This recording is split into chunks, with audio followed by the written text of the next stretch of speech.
Good evening everyone, welcome to my YouTube channel lawful lingo. आज हमारा comparative public law का जो subject है वो शुरू करने जा रहे हैं हम इवनिंग की क्लासेस के अंदर। तो हमारा जो कॉन्स्टिट्यूशन का सब्जेक्ट था बहुत मतलब 1.25 महीने के बाद जाके कंप्लीट हुआ। 1.25 महीने से भी थोड़ा ज्यादा ही टाइम लग गया है क्योंकि हम सारे टॉपिक्स के साथ साथ उनके पीवाईक्यूज भी डिस्कस कर रहे हैं। तो बीच बीच में हमने थोड़ी बहुत छोटी मोटी क्लासेस भी ली हैं, छोटे मोटे टॉपिक्स भी कवर किए, तो टाइम लग गया कॉन्स्टिट्यूशन में इस बार। बट डोंट वरी, हमारा जो भी सिलेबस है यूजीसी नेट का वो कंप्लीट हो जाएगा टाइम से, क्योंकि हमारे 3 सब्जेक्ट कंप्लीट हो चुके हैं। जो पीआईएल है वो थोड़ा 2-3 दिन में कंप्लीट हो जाएगा। उसके बाद हमारा जो अभी कंपैरेटिव पब्लिक लॉ हमने इवनिंग की क्लासेस में शुरू कर दिया है। आई थिंक वेडनेसडे या थर्सडे से हमारा टोट का सब्जेक्ट है वो शुरू हो जाएगा। तो 10-15 दिन में हम टोट और कंपैरेटिव पब्लिक लॉ दोनों कंप्लीट कर देंगे। और उसके बाद हमारे जो भी 4 या 5 सब्जेक्ट बचेंगे मेरे ख्याल से, उनको हम कंप्लीट करेंगे। ठीक है, तो मुझे उम्मीद है कि हमारा जो कॉन्स्टिट्यूशन का सब्जेक्ट कंप्लीट हुआ है वो आपको बहुत अच्छे से समझ में आ गया होगा। और कॉन्स्टिट्यूशन में एक भी ऐसा टॉपिक नहीं था इस बार, चाहे वो छोटा हो या कोई भी केस लो, ऐसा नहीं था जहां पर मैंने आपको ट्रिक ना बताई हो याद करने की। तो मुझे उम्मीद है कि सारा का सारा कॉन्स्टिट्यूशन आपको अच्छे से समझ में आ गया है और यहाँ से आपके कॉन्स्टिट्यूशन के जितने भी क्वेश्चन बनते हैं वो आपको आपके ठीक हो जाने चाहिए। क्योंकि मैंने आपको आर्टिकल्स भी कैसे क्रोनोलॉजिकल ऑर्डर में आप याद रख सकते हो आसानी से वो भी बताए हैं, क्योंकि आर्टिकल्स से भी क्रोनोलॉजिकल ऑर्डर में क्वेश्चन पूछा जाता है। ठीक है, उसके अलावा हमारा जूरिस्प्रूडेंस का सब्जेक्ट तो कंप्लीट हो ही चुका था। पीआईएल जो हमारा मॉर्निंग की क्लासेस में चल रहा है, मुझे उम्मीद है कि वो भी आपको अच्छे से समझ में आ रहा है। तो आज हमारा कंपैरेटिव पब्लिक लॉ का पहला लेक्चर है जहां हम समझने वाले हैं थोड़ा सा इसके बारे में इंट्रोडक्शन की, क्यों कंपैरेटिव स्टडी की जरूरत पड़ती है अलग अलग कंट्रीज के लीगल सिस्टम की, या क्या क्या रिसर्च मेथड्स यूज किए जाते हैं, उन सबको हम देखेंगे आज के लेक्चर के अंदर। और एक कंपैरेटिव पब्लिक लॉ में हर टॉपिक के साथ हम पीवाईक्यूज डिस्कस नहीं करने वाले हैं। ठीक है, तो जैसे ही हमारा कंपैरेटिव पब्लिक लॉ कंप्लीट हो जाएगा उसके बाद हम सारे पीवाईक्यूज को एक साथ डिस्कस करेंगे। क्यों? इसका रीजन ये है कि देखो, एक एक टॉपिक के पीवाईक्यूज आपको इस पे मिलेंगे नहीं, कहीं पे भी नहीं मिलेंगे। ठीक है, कोई बुक अगर स्पेसिफिक हो तो I don't know about that, but इसको अलग से आपके लिए मुझे नहीं लगता कहीं से पीवाईक्यूज अवेलेबल हो सकते हैं या मॉक टेस्ट अवेलेबल हो सकते हैं। पर मॉक टेस्ट हमारे पास है कंपैरेटिव पब्लिक लॉ का। तो जिन भी बच्चे को पीवाईक्यूज परचेज करने हैं कंपैरेटिव पब्लिक लॉ के, या फिर मॉक टेस्ट परचेज करने हैं, और बाकी जिस जिस सब्जेक्ट के मॉक टेस्ट और पीवाईक्यूज हम अवेलेबल करवा रहे हैं, उनका सबकी डिटेल आपको पिन कमेंट पे पता चल जाएगी। वहां से आप प्राइस भी देख सकते हैं, और हमें ईमेल जरूर करना जिन जिन बच्चों को खरीदना है। ईमेल भी आपको पिन कमेंट पे पता चल जाएगा। उसके अलावा जिस जिस बच्चे को जूरिस्प्रूडेंस के, कॉन्स्टिट्यूशन के और पीआईएल के इस बैच के नोट्स परचेज करने हैं तो हमें ईमेल जरूर करो, ताकि हम आपको नोट्स प्रोवाइड कर सके। ठीक है, नोट्स की फीस भी आपको पिन कमेंट पर ही पता चल जाएगी। जो भी इंफॉर्मेशन है, जो भी चीजें हम अवेलेबल करवा रहे हैं, वो सब कुछ आपको वहीं पता चलेगा पिन कमेंट पर। आप वहां से जरूर चेकआउट करें। ठीक है, तो चलिए आज के लेक्चर को शुरू करते हैं। 1 मिनट, कनेक्शन हट गया कैमरे का,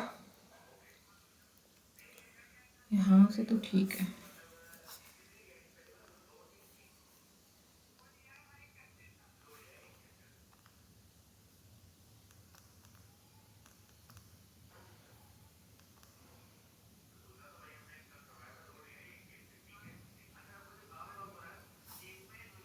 हो गया ना कनेक्ट?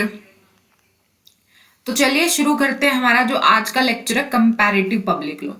देखो, सबसे पहले हम इसका थोड़ा इंट्रो डिस्कस कर लेते हैं कि क्यों हमें अलग अलग जो लीगल सिस्टम है अलग अलग कंट्री के, उनको कंपैरेटिवली स्टडी करने की जरूरत है।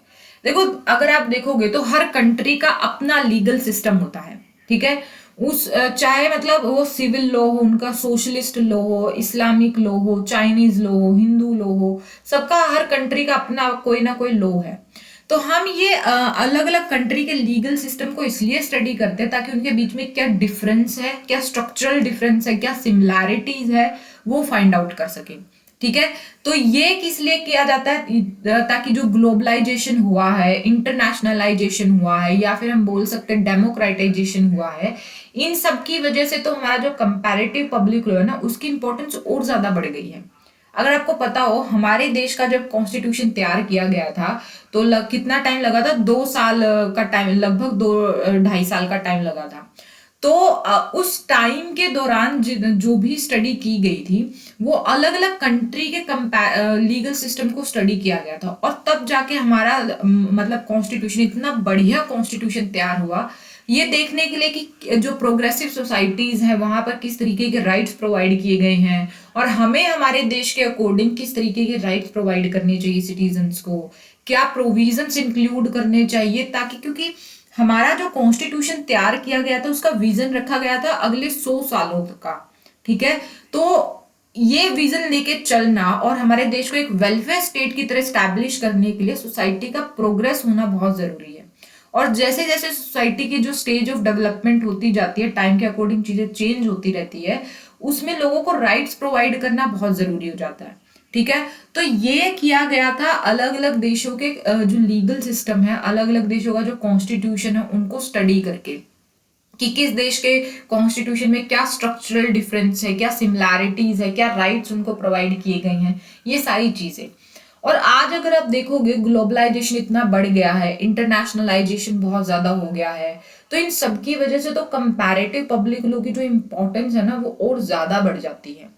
ठीक है, तो इसी में क्या है, 19th सेंचुरी आते आते जो रोनाल्ड, हमारे रेमंड सैलेलिस, एक फ्रेंच जूरिस्ट थे, उन्होंने एक बात बोली थी कंपैरेटिव पब्लिक लॉ से रिलेटेड। उन्होंने बोला था कि कंपैरेटिव लॉ एक ऐसा इंस्ट्रूमेंट है जिससे कोई भी कंट्री क्या अपने डोमेस्टिक लॉ को क्या इंप्रूव कर सकती है, अपनी जो लीगल कंसेप्ट है उनको इंप्रूव कर सकती है।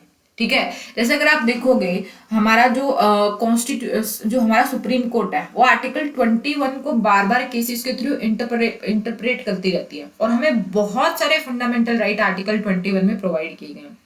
बट क्या आपको पता है कि हमने कॉन्स्टिट्यूशन में भी इस कंसेप्ट को डिस्कस किया था कि जो भी आर्टिकल 21 में या मोस्ट ऑफ द जो चीजें हमें प्रोवाइड की जाती है, उनका सोर्स कहीं ना कहीं से सुप्रीम कोर्ट ढूंढता है। सुप्रीम कोर्ट को भी वैसे बहुत पुरानी आदत है कि पहले वो चेक करता है कि क्या कहीं किसी कंट्री में ये चीज प्रोवाइड की है या नहीं की है। जैसे फॉर एग्जांपल हमारा राइट टू एजुकेशन है, जो आर्टिकल 21A में प्रोवाइड किया गया है। ये अगर आप देखोगे, इसका सोर्स था यूडीएचआर, पहले यूडीएचआर के अंदर दिया गया था, फिर जब हमारे कॉन्स्टिट्यूशन में इसको as a fundamental right include किया गया तो इसका सोर्स भी यूडीएचआर ही था। ठीक है, जैसे राइट टू प्राइवेसी है, ठीक है, तो राइट टू प्राइवेसी को जब हमें आर्टिकल 21 में as a fundamental right provide किया गया तो उसका सोर्स भी क्या था? यूडीएचआर था। तो इसलिए सुप्रीम कोर्ट जब अलग अलग केसेस के थ्रू इंटरप्रेट करता है और हमें अलग अलग राइट प्रोवाइड करता है, तो उनका कोई ना कोई सोर्स होता है। तो इसी तरह से जो रेमंड सैलेलिस थे, जो एक फ्रेंच जूरिस्ट थे, उन्होंने बोला था कि कंपैरेटिव लॉ भाई साहब एक ऐसा इंस्ट्रूमेंट है जिससे कोई भी देश क्या कर सकता है, अपने डोमेस्टिक लॉ को सुधार सकता है। क्यों? जब आप अलग अलग कंट्रीज के कॉन्स्टिट्यूशन को पढ़ते हो, कंपैरेटिव लेवल पे स्टडी करते हो, मतलब बहुत बड़े लेवल पे स्टडी करते हो, तो आपको पता चलता है कि भाई उस देश में देखो कितना मतलब प्रोग्रेसिव कॉन्स्टिट्यूशन है, या हमारे यहाँ कोई कमी है, या हमारा कितना प्रोग्रेसिव कॉन्स्टिट्यूशन, अगर वो पढ़ते हैं तो इससे चीजें और क्लियर हो जाती है और आप अपने डोमेस्टिक लॉ को और इम्प्रूव करते जाते हो। ठीक है, तो ये रेमंड सैलेलिस ने बोला था। और 20th सेंचुरी आते आते बहुत सारे जो यूरोप के लीगल स्कॉलर्स थे, उनका ये कहना था कंपैरेटिव लॉ एक ऐसे इंस्ट्रूमेंट है कि जो यूरोपियन यूनियन के अंदर लॉ को हार्मोनाइज कर सकता है। ठीक है, तो ये कुछ इंपॉर्टेंट बातें हैं जो आपको ध्यान में रखनी है। उसके बाद अगर हम कंपैरेटिव लॉ के एम की बात करें तो आपको ये पॉइंट ध्यान रखना है कि जो एम ऑफ कंपैरेटिव लॉ है ये दिया गया था पैट्रिक गैलन द्वारा। तो पैट्रिक गैलन ने 4 एम दिए हैं कंपैरेटिव लॉ के, कि भाई कंपैरेटिव लॉ जो हम कर रहे हैं, अलग अलग सिस्टम का, मतलब लीगल सिस्टम को स्टडी कर रहे हैं, उसका मकसद क्या है, उसके पीछे करने की वजह क्या है। ठीक है, तो एक सेकेंड, कैमरे का कनेक्शन हट गया है आज, पता नहीं नेटवर्क बहुत स्लो है।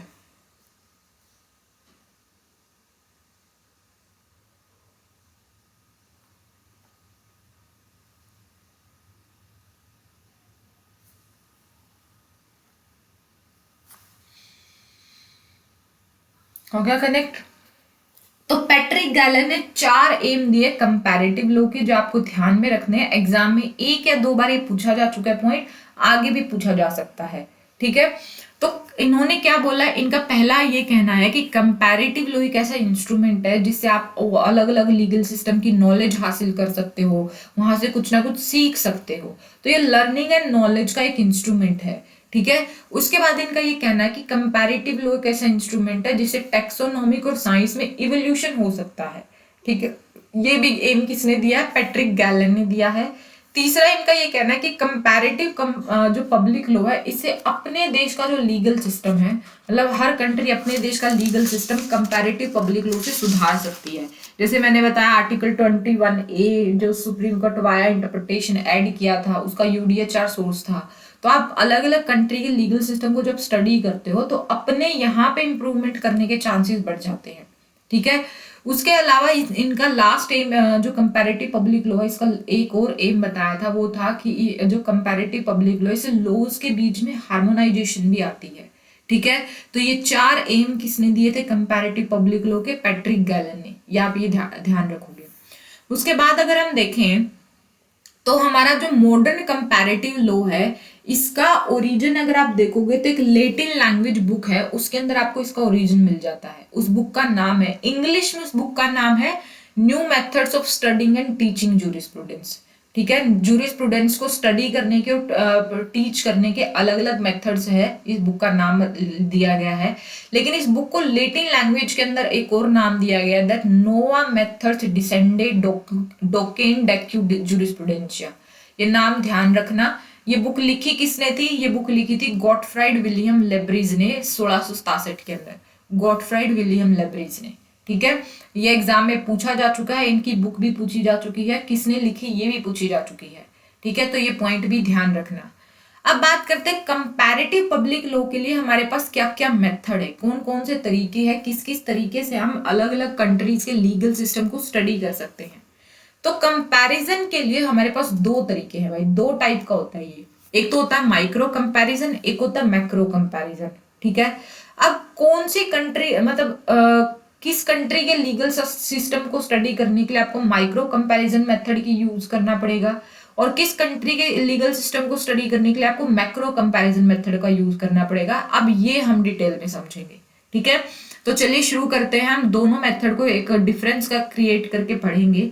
तो माइक्रो कंपैरिजन की बात करें तो माइक्रो कंपैरिजन मेथड उन कंट्रीज के लीगल सिस्टम को स्टडी करने के लिए यूज होता है जो सेम जनरल फैमिली से बिलोंग करते हैं, ठीक है। जैसे मैंने यहाँ लिखा भी है, it is done between same general family countries for studying the legal system. जैसे फॉर एग्जांपल यूएसए है, ठीक है। यहाँ मैंने एग्जांपल भी आपको क्लियरली मेंशन किया दैट यूएसए है। यूएसए के अंदर आपको पता हो 52 स्टेट से मिलकर यूएसए बना है, ठीक है। और हर जो 52 स्टेट्स है इनका अपना अपना कॉन्स्टिट्यूशन है, और इन सबके ऊपर जो एक कॉन्स्टिट्यूशन है दैट इज यूएसए का कॉन्स्टिट्यूशन, ठीक है। तो अगर मान लो कोई अमेरिकन लॉयर है या कोई और है जो इस यूएसए के कॉन्स्टिट्यूशन को स्टडी करना चाहता है, इन 52 स्टेट्स के कॉन्स्टिट्यूशन को स्टडी करना चाहता है, तो उसको माइक्रो कंपैरिजन मेथड यूज करना होगा, ठीक है। तो जैसे मान लो जो अफ्रीकन कंट्रीज होती हैं, ठीक है, ये सेम जनरल फैमिली की कंट्रीज है, अगर इनके लीगल सिस्टम को स्टडी करने के लिए आपको क्या है, कोई मेथड यूज करना होगा, that is micro comparison method. समझ आई बात? तो ये हमारा माइक्रो कंपैरिजन मेथड है। उसके अलावा अगर हम मैक्रो कंपैरिजन की बात करें तो मैक्रो कंपैरिजन यूज होता है लार्ज स्केल कंपैरिजन के लिए, ठीक है। मतलब बहुत बड़े लेवल पे जब आप बहुत सारी कंट्रीज के लीगल सिस्टम को स्टडी करते हो तब आपको ये मेथड का यूज होता है, जो कि है मैक्रो कंपैरिजन मेथड। जैसे फॉर एग्जांपल अगर एक वेस्टर्न जूरिस्ट है, वो कोई किसी कम्युनिस्ट स्टेट के लॉ को पढ़ना चाहता है, उनके कम्युनिस्ट सिस्टम के जो कोई भी कम्युनिस्ट स्टेट है उसके लॉ को पढ़ना चाहता है, स्टडी करना चाहता है, तो उसको मैक्रो कंपैरिजन मेथड का यूज करना होगा। या फिर अगर मान लो कोई वेस्टर्न जूरिस्ट आता है और वो क्या करता है, हमारे यहाँ के लॉ को पढ़ना चाहता है, या फिर मान लो चाइनीज लॉ को पढ़ना चाहता है, ठीक है, और एक कंपैरिजन ड्रॉ करना चाहता है, तो उसको क्या करना होगा, मैक्रो कंपैरिजन मेथड यूज करना होगा, ठीक है। तो ये है हमारा मैक्रो कंपैरिजन। और माइक्रो कंपैरिजन में एक और पॉइंट ध्यान रखना कि आपको माइक्रो कंपैरिजन मेथड में जब आप अलग अलग कंट्री के लीगल सिस्टम को स्टडी करते हो तो आपको कोई स्पेसिफिक प्रिपरेशन की जरूरत नहीं पड़ती है, ठीक है। मतलब आपको कोई स्पेशलिस्ट होने की जरूरत नहीं है इसके अंदर। दूसरी तरफ अगर हम मैक्रो कंपैरिजन की बात करें तो स्पेशलिस्ट होता है ना जो, वही क्या कर सकता है, मैक्रो कंपैरिजन कर सकता है। और जब आप मैक्रो कंपैरिजन करते हो ना, तो अलग अलग कंट्री के जब आप लीगल सिस्टम को पढ़ रहे हो तो आप एक डिफरेंस निकाल पाओगे कि क्या स्ट्रक्चरल डिफरेंस है उनके लीगल सिस्टम में और क्या सिमिलैरिटीज है, ये आप अच्छे से ड्रॉ कर पाते हो जब आप मैक्रो कंपैरिजन मेथड का यूज करते हो। जैसे जो डाइसी थे, उन्होंने जब फ्रांस का लीगल सिस्टम देखा था तो उन्होंने बोला कि भाई यहाँ पे तो कोई रूल ऑफ लॉ नहीं है, जबकि इंग्लैंड का जो पूरा लीगल सिस्टम है वहां पे रूल ऑफ लॉ है। लेकिन बाद में जब उन्होंने फ्रेंच लीगल सिस्टम को बहुत अच्छे से पढ़ा और एक स्ट्रक्चरल डिफरेंस निकाला, तो उनको पता चला कि भाई फ्रेंच लीगल सिस्टम में भी रूल ऑफ लॉ एग्जिस्ट करता है। जैसे जो ड्रॉइट एडमिनिस्ट्रेटिव है, काउंसिल डे स्टेट है, तो इनको पता चला कि भाई इन्होंने तो अलग अलग लेवल पे कोर्ट्स बना रखी है, तो रूल ऑफ लॉ काफी हद तक वहां पे दिया गया है फ्रेंच लीगल सिस्टम में। तो एक आप स्ट्रक्चरल डिफरेंस निकाल पाते हो जब आप क्या करते हो, कंपैरेटिव पब्लिक लॉ में, सॉरी, अलग अलग कंट्री के लीगल सिस्टम को स्टडी करने के लिए आप मैक्रो कंपैरिजन मेथड का यूज कर पाते हो। ठीक है, जैसे मैंने यहाँ लिखा भी है, the specialist of macro comparison is expected to bring out some structural differences जो एग्जिस्ट करता है बिटवीन वेरियस लीगल सिस्टम। ठीक है, तो ये हमारे दो मेथड थे जहां हमने देखा कि माइक्रो कंपैरिजन मेथड कब यूज होता है और मैक्रो कंपैरिजन मेथड कब यूज होता है। मुझे उम्मीद है कि यहां तक आपको समझ में आ गया है। कहीं कोई पॉइंट हो जो आपको समझ नहीं आया है, कोई डाउट हो तो मुझे जरूर कमेंट करना। ठीक है, बात करते हैं आगे। अब बात करते हैं कंपैरेटिव रिसर्च के लिए क्या क्या मेथड का यूज किया जाता है। और ये मेथड 6 मेथड है हमारे, और इनको आप इनके नाम याद कैसे कर सकते हो वो ट्रिक भी मैं आपको बताऊंगी। ठीक है, तो देखो कंपैरेटिव रिसर्च के लिए आप 6 मेथड्स का यूज कर सकते हो। एक तो फंक्शनल मेथड है, दूसरा है हमारा स्ट्रक्चरल मेथड, तीसरा है एनालिटिकल मेथड, चौथा है लो इन कॉन्टेक्स्ट मेथड, पांचवा हिस्टोरिकल मेथड और छठा है कॉमन कोर मेथड। ठीक है, तो ये 6 मेथड है जहां पर आप कंपैरेट इनका यूज करके अलग अलग लीगल सिस्टम में कंपैरिजन को ड्रॉ कर सकते हो। ठीक है, तो अब कैसे इन 6 के 6 मेथड का नाम आप आसानी से याद कर सकते हो उसकी ट्रिक है मेरे पास, बहुत आसान ट्रिक। और ये 6 के 6 मेथड का नाम आपको याद हो जाएगा क्योंकि ये नाम है जो ये एग्जाम में पूछा जाता है, तो यहां से ये क्वेश्चन ध्यान रखना। तो चलिए एक ट्रिक देखते हैं कि कैसे आप ये 6 के 6 मेथड याद कर सकते हो। तो ट्रिक है हमारे पास, कंपैरेटिव हिस्ट्री के कॉमन कोर को कांटे में फंसा ले। अब फंसा को हमने अपनी व्हाट्सएप लैंग्वेज में लिखा है कि देखो कंपैरेटिव हिस्ट्री के कॉमन कोर को, जब आप क्या करते हो कंपैरेटिव स्टडी करते हो अलग अलग लीगल सिस्टम की, तो एक कॉमन कोर निकलता है कि क्या हमारे देश के लीगल सिस्टम में और उनके देश के लीगल सिस्टम में कॉमन क्या है। तो उसको क्या है, कांटे में फंसा लो। जैसे मछली को फंसाते हैं ना कांटे में, इसी तरह उसको भी कांटे में फंसा लो। तो ऐसी एक ट्रिक बनी है, तो ये ट्रिक ध्यान रखना। कैसे याद रखोगे, देखो कंपैरेटिव जो वर्ड है इससे आपको याद हो जाएगा कि कंपैरेटिव रिसर्च से ये रिलेटेड है ट्रिक। ठीक है, हिस्ट्री से आपको याद हो जाएगा हिस्टोरिकल मेथड है, कॉमन कोर से आपको याद हो जाएगा कॉमन कोर मेथड है, कांटे से आपको याद हो जाएगा लो इन कंटेक्स्ट मेथड। कांटे से कंटेक्स्ट निकलता है तो लो इन कंटेक्स्ट मेथड आपको याद हो जाएगा। उसके अलावा जो ये फंसा वर्ड है, इसके एफ से आपको याद हो जाएगा फंक्शनल मेथड, एस से आपको याद हो जाएगा स्ट्रक्चरल मेथड, ए से आपको याद हो जाएगा एनालिटिकल मेथड। और इस तरीके से आपको एक ही ट्रिक से 6 के 6 मेथड के नाम याद हो जाएंगे। और अगर आपको ये ट्रिक याद है तो ये आपको पता भी चल जाएगा कि कौन से टॉपिक से रिलेटेड है। ठीक है, समझ आई बात, बहुत आसान है, कोई लंबी चौड़ी गाथा इसके अंदर है नहीं जो आपको समझ में नहीं आएगी। ठीक है, अब एक एक करके इन मेथड को थोड़ा थोड़ा डिस्कस करते हैं। यहाँ से वैसे तो कोई क्वेश्चन पूछा नहीं जाता है, बट स्टिल हम थोड़ा बहुत डिस्कस कर लेते हैं। हो सकता है यूजीसी नेट वालों का दिमाग फिर जाए और यहाँ से क्वेश्चन आ जाए। ठीक है, तो थोड़ा थोड़ा इनको डिस्कस कर लेते हैं। तो चलो सबसे पहले हम डिस्कस करते हैं हमारे फंक्शनल मेथड को। तो फंक्शनल मेथड का यूज कब होता है, तो फंक्शनल मेथड का यूज वहां पर होता है जहां अलग अलग सोसाइटीज हैं और अलग अलग लीगल सिस्टम प्रेजेंट होते हैं। और लेकिन वहां क्या कल्चरल जो कंटेक्स्ट है इतना ब्रॉड नहीं है, ज्यादा वाइड नहीं है कल्चर वहां का। ठीक है, और हमें क्या है उस लीगल सिस्टम को स्टडी करने के लिए बहुत डीप में जाके स्टडी करने की जरूरत नहीं है। एक मतलब थोरो एनालिसिस भी बहुत मतलब ठीक है, ज्यादा एनालाइज करने की जरूरत नहीं है, ठीक ठीक आप कर सकते हो तो भी ठीक है। तो ये तब यूज होता है फंक्शनल मेथड का, ठीक है। तो ये जो फंक्शनल मेथड है ऐसी सोसाइटीज में यूज होता है जो होमोजीनियस सोसाइटी होती है। जैसे हमारी सोसाइटी हेट्रोजीनियस है भाई, यहाँ पे अलग अलग कल्चर के लोग आपको मिल जाएंगे, हो सकता है पड़ोसी अलग अलग कल्चर के हो, अलग अलग लैंग्वेज बोलते हो, ठीक है। इतनी लैंग्वेज है हमारे देश में, एक गांव से दूसरे गांव में आप जाओगे अलग लैंग्वेज हो जाती है, ठीक है। तो इतनी लैंग्वेजेस, हमारा तो कल्चर बहुत वाइड है, लेकिन जो एक हेट्रोजीनियस सोसाइटी आ जाती है हमारी।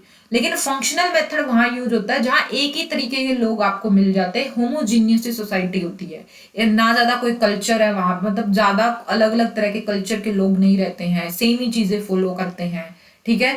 तो वहां पे आपको फंक्शनल मेथड यूज करना होता है।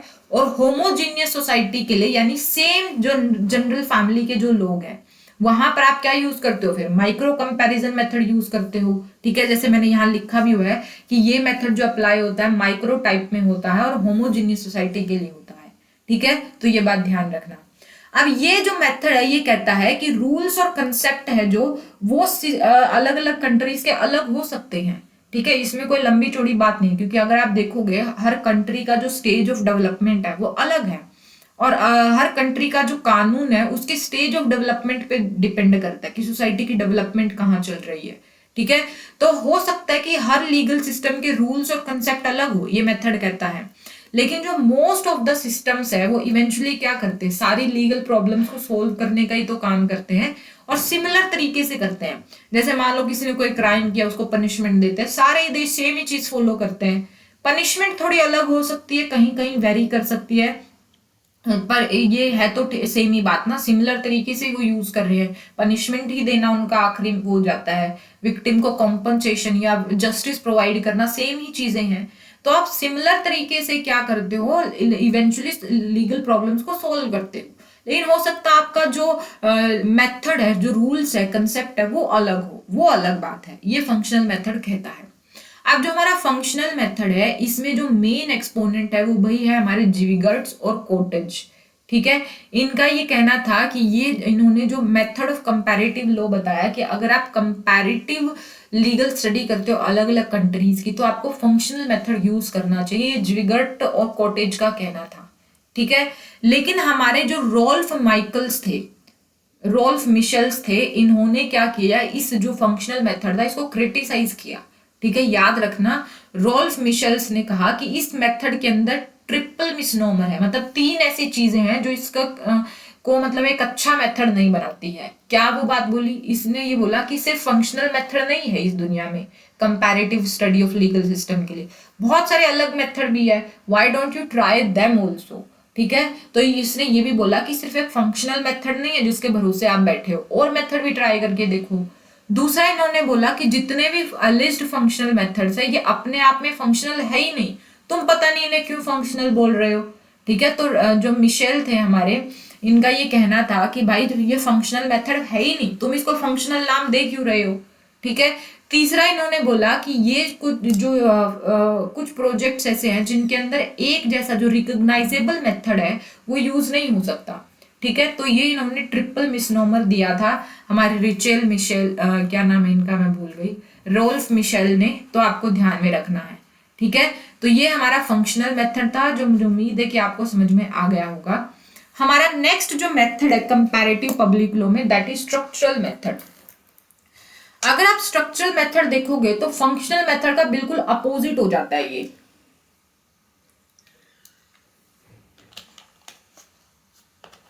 कैसे, देखो फंक्शनल मेथड बिल्कुल मतलब ब्रॉड कंसेप्ट के लिए यूज नहीं होता है, मतलब जहां पे होमोजीनियस सोसाइटी होती है, एक ही तरह के लोग रहते हैं, वहां पे फंक्शनल मेथड यूज होता है। लेकिन स्ट्रक्चरल मेथड यूज होता है जहां पे ब्रॉडर पर्सपेक्टिव देखने को आपको मिलता है, ठीक है। मतलब स्ट्रक्चरल एनालिसिस आप कर सकते हो किसी लीगल सिस्टम का, जहाँ पे अलग अलग कंट्री, अलग अलग कल्चर के लोग रहते हैं, अलग अलग चीजें हैं, हेट्रोजीनियस सोसाइटी है, ठीक है। जैसे अगर आप हमारे यहाँ देखोगे अलग अलग कल्चर के लोग हैं, अलग अलग रिलीजन के लोग एक साथ रहते हैं, अलग अलग लैंग्वेजेस बोलते हैं, तो हमारे यहाँ अलग अलग उनके पर्सनल लॉज भी प्रोवाइड किए गए हैं, ठीक है। तो जब आप क्या करते हो, डिफरेंट कंट्रीज के लीगल सिस्टम को पढ़ते हो, अब कि भाई मान लो चाइना में ऐसा सिस्टम है, वहां पे कल्चर वहां का कितना अलग है, हमारे यहाँ का कल्चर अगर आप कंपेयर करते हो, वहां से लीगल सिस्टम्स को भी कंपेयर करते हो, तब आप क्या करते हो, स्ट्रक्चरल मेथड का यूज करते हो। ठीक है, तो यहाँ पर मैंने भी लिखा भी है, तो macro type of comparative study के लिए आप स्ट्रक्चरल मेथड का यूज करते हो, यानी कि फॉर हेट्रोजीनियस स्टडी के लिए आप क्या करते हो, स्ट्रक्चरल मेथड का यूज करते हो। सो बेसिकली जो स्ट्रक्चरल मेथड है ये बेसिकली सोशल साइंस के अंदर यूज होता है। और अगर आप देखोगे जो कंपैरेटिव रिसर्च ऑफ लॉ है, ये एक मतलब जो स्ट्रक्चरल मेथड है ये एक अल्टरनेटिव की तरह यूज करते हैं कि जो हमारा स्ट्रक्चरल मेथड है भाई ये एक इतना अच्छा मेथड नहीं है, स्ट्रक्चरल मेथड उसकी जगह यूज करो। ठीक है, तो ये फंक्शनल मेथड के अल्टरनेटिव के रूप में स्ट्रक्चरल मेथड का यूज किया जाता है। और जो स्ट्रक्चरल मेथड के मेन एक्सपोनेंट है वो है जियोफ्रे सैमुअल।